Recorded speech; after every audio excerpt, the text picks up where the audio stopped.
All right, welcome back. It's another beautiful day here in Dover, Delaware. Today we're gonna do another workout. We finally recovered from our 30-mile run last week, and today we're doing a workout on downhill running. Stay tuned.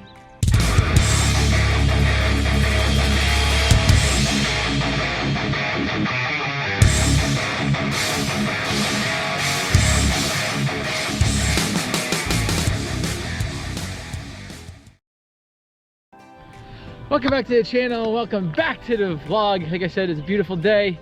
If you haven't subscribed, please subscribe. And we do videos every week. We do workouts pretty much every week on the videos, or long runs, or races. So stay tuned for all that. Subscribe so you don't miss out on all that fun stuff we're doing. And yeah, we're gonna get right into it. Last week, if you don't remember, we did a 30-mile run. We ran until pretty much couldn't run anymore, and then did the last mile faster than any other mile, just to do that. So that was the longest I've ever run in my life, 30 miles. So I spent the week recovering from that. Legs are back to 100%, and today we're gonna do a workout on downhill running. It's not as easy and as fun as you would think. It's actually pretty strenuous, and you have to be very, very careful about how you run downhill, because unlike running uphill, which seems very unfun as well, there's a lot of strain and impact to your joints that you have to be careful of and conscious of, and technique is very important when running downhill. So we're gonna get warmed up here and get over to our downhill area, which here in flat Dover, Delaware, is the overpasses. So we're gonna go over to the highway overpasses and get ready to do our workout.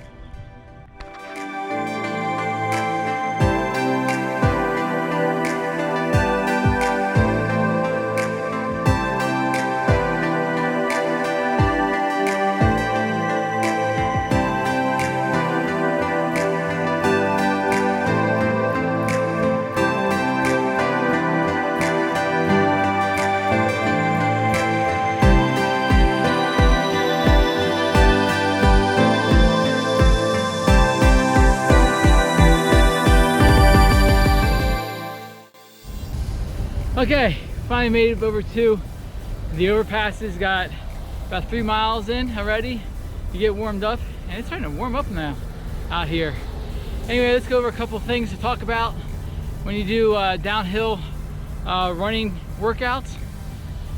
A couple of don'ts, a couple things to not do is when you're going downhill, do not lean back. Do not lean back into the hill. Alternatively, do not lean forward to the point that you feel like you're falling forward. You'll lean forward a little bit just to stay perpendicular, but you're not leaning forward to the point that you feel like you're going to be out of control. So right in the middle is where you need to be. Number 2, do not overstride when you're going downhill. So you maintain proper running form. So proper running form, everything should be underneath you. Your foot should land underneath your body. Same with running downhill. You should not be overstriding. That means your foot should not be going out ahead of you. You should not be doing a heel strike. That is a sure way to destroy your quads quickly. Another thing to not do is you should not wear running flats when you're doing these workouts. At least not in the beginning. That's not recommended.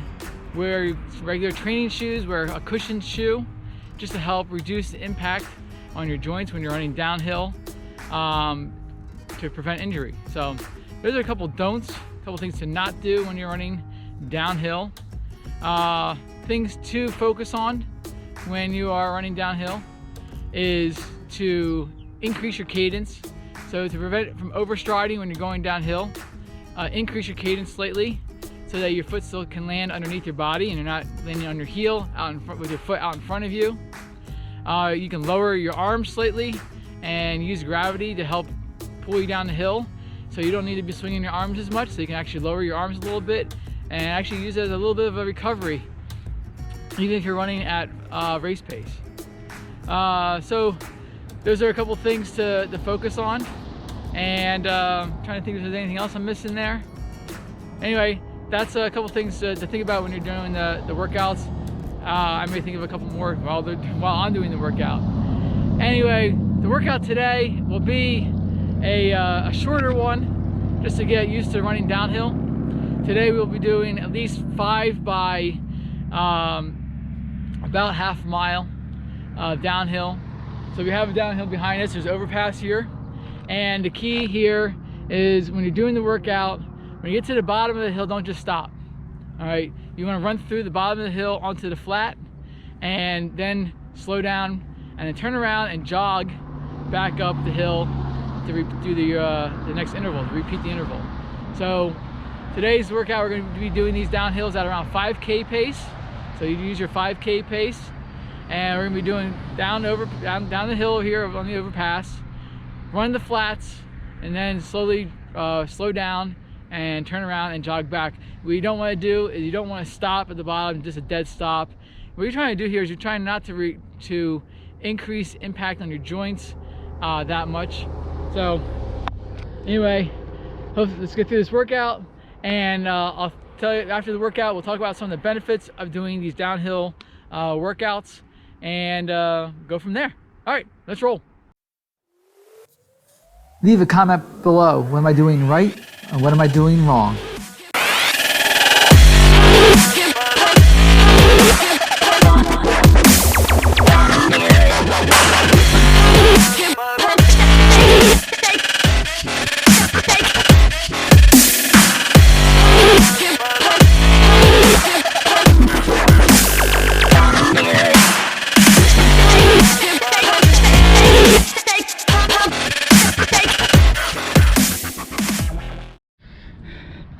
Okay, workout is done.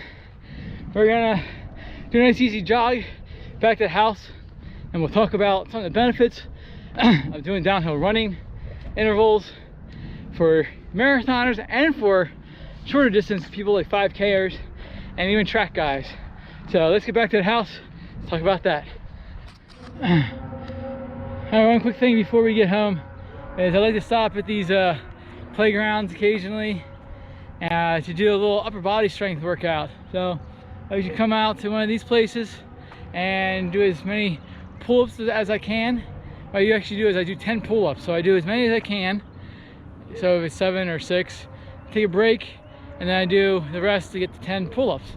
So do that, and usually I do dips as well.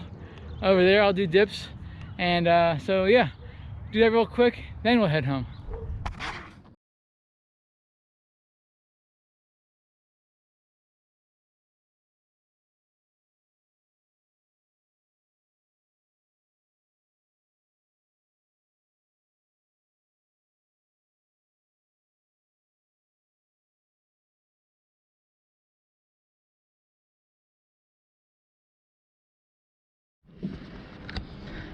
All right, well, back to the house here, and we are done. Total 10 miles, 9.94 miles to be exact, at 7:43 pace, which doesn't matter because we were doing the workout on the overpass there. But a nice workout for a nice Saturday here. Beautiful sunny day. It's like 55 degrees. It's perfect out. Anyway, some of the benefits of doing these downhill workouts: if you do races that have a lot of downhill, this conditions your muscles, especially your quads, to handle the downhill impacts. The downhill running really affects your tendons, your quads, your joints, and conditioning them to the impact and getting them stronger will help when you're racing. Especially if you're doing a race like has a lot of downhills in it, like Boston Marathon has a lot of downhills in it, Steamtown Marathon has a lot of downhills in it, the Big Sur has a lot of downhills in it, and they just crush your quads. It may seem like they're a fast race, but at the end, when you have some uphills at the end, you will be totally destroyed. So downhill running helps with strengthening your quads, strengthening your running for downhill. Also, running downhill helps with increasing your speed and working on your cadence. So it's kind of like being pulled behind by a bicycle or something like that to help increase your speed. If you can't do it on your own, on the track, on the flat, this helps you at least experience that speed and get your legs used to an increased cadence and increased speed, even if you're not doing all the pushing. So there's a couple of benefits of downhill running. Hope you enjoyed the video. Leave any comments down below. What are you guys doing this weekend? What are you guys training for? Hopefully there's some marathons happening in the fall. Boston's happening in the fall. Chicago's happening in the fall. Some of the other ones have been postponed. Berlin, London, all those marathons have been postponed. Hopefully not canceled. And yeah, subscribe if you haven't subscribed. Until next time, peace.